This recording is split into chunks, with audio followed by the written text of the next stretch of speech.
Aujourd'hui, nous sommes dans une guerre de l'information extrêmement violente, extrêmement brutale, sans merci. Aujourd'hui, les gens qui décident de la politique sanitaire au sein des conseils scientifiques sont pourris de conflits d'intérêts. C'est du jamais vu dans l'histoire de la médecine. Il est là de manière subreptice. Et de manière concomitante à ce projet de loi sur le calendrier vaccinal, sur le passeport vaccinal dont je viens de vous expliquer qu'il était en fait un rapt du contrat social sur des motifs sanitaires, est passée une limitation de la liberté de parole des médecins. Ça, c'est extrêmement inquiétant et ça va de pair avec une diminution de la liberté d'expression qui est manifeste dans nos systèmes et dans ce qui reste de nos démocraties maltraitées. Effectivement, aujourd'hui, une grande partie des contre-discours qui peuvent être portés sont portés par les réseaux sociaux. Parce que dans la narration mainstream, comme on l'appelle, c'est-à-dire dans les médias traditionnels, on découvre que ces médias traditionnels sont en fait des marionnettes aux ordres de puissances d'argent.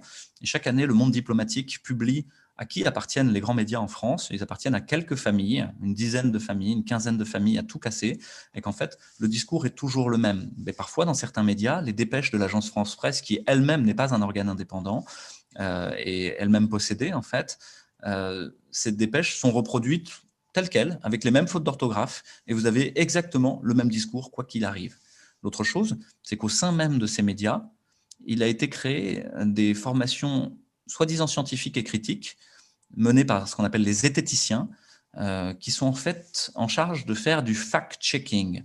Et si vous regardez attentivement à quel point ils font du fact-checking au sein des décodeurs du Monde, des fact-checkers de Libération, des fact-checkers de l'agence France-Presse, ou tout autre organe de fact-checking, vous vous rendez compte que leurs cibles sont toujours les mêmes. Ce sont ceux qui portent des discours alternatifs, des voix dissidentes ou en tout cas dissonantes par rapport à la narration mainstream. Et de l'autre côté, vous avez l'expression potentielle d'autres choses dans les réseaux sociaux. Or, ces réseaux sociaux eux-mêmes, et là pour le coup c'est extrêmement clair, sont possédés par quelques puissances d'argent, dont vous savez qu'ils appartiennent aux GAFAM. Ça pose problème, puisqu'il y a une censure très importante au sein de ces réseaux sociaux. Si vous prenez ne serait-ce que notre collectif Réinfo-Covid, un collectif de chercheurs, d'universitaires, de citoyens, cherche à mettre en discussion la politique sanitaire, simplement, sans forcément même donner de réponse univoque, mais au contraire à essayer d'ouvrir l'espace du débat démocratique et scientifique. Eh ben, nous avons déjà été censurés à 3 reprises sur notre première chaîne YouTube pour des vidéos portant sur les masques, les tests, portant sur les thérapeutiques.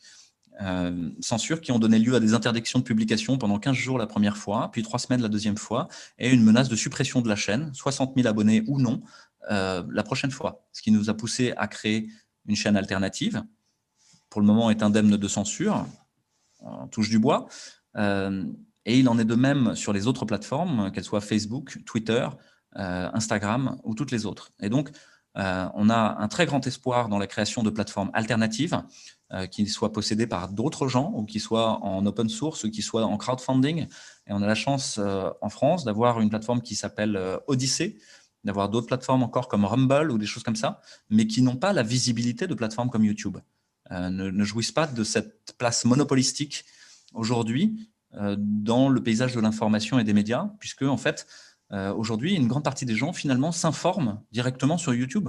C'est-à-dire que ça n'est plus seulement une vocation de streaming de contenu récréatif, mais qu'il y a une recherche d'information proprement dite. Et que l'information est extrêmement diverse sur ces médias-là, mais que par contre, elle commence à être censurée de manière très importante. À telle enseigne que le réseau de discussion de notre collectif, une espèce de WhatsApp qu'on utilisait, qui s'appelle Discord, qui est normalement un réseau de gamers, hein, de gens qui font du jeu vidéo en réseau, a été détruit mardi soir, c'est-à-dire 3500 personnes qui coopéraient ensemble à essayer d'élaborer des contenus critiques de la politique sanitaire, d'un coup se sont vus fermer leur réseau de communication de manière unilatérale, au motif, et c'est le mail que j'ai reçu par Discord, que nous contrevenions aux règles de la communauté. Et mon compte a été fermé. Nous avons recréé un réseau Discord le lendemain, qui a été à nouveau détruit en moins de 12 heures. Je crois que ça doit faire réfléchir les gens sur ce qu'on appelle la censure, simplement, et ce qu'on appelle la fabrique du consentement, un livre qui a été écrit par Noam Chomsky, qui est l'utilisation des médias de masse. Et à l'époque, il ne connaissait pas encore les réseaux sociaux, mais il avait posé déjà tous les jalons dans sa réflexion critique sur cette création du consentement qui est à l'œuvre aujourd'hui dans les médias mainstream et dans les plateformes d'information de réseaux sociaux et qui rappelle finalement les textes de 1984 de George Orwell, où il y a un ministère de la vérité qui est en charge d'écrire ce qu'est la vérité en temps réel et de détruire tous les contenus et de refaire la vérité en permanence. Cette information et cette discussion que je viens de poser sur la problématique médiatique est extrêmement importante, puisqu'aujourd'hui nous sommes dans une guerre de l'information, réellement une guerre extrêmement violente, extrêmement brutale, sans merci, qui est menée par les instances les plus perverses et les plus paranoïaques de notre système, qui sont les pouvoirs politiques et les pouvoirs financiers qui possèdent les plateformes médiatiques.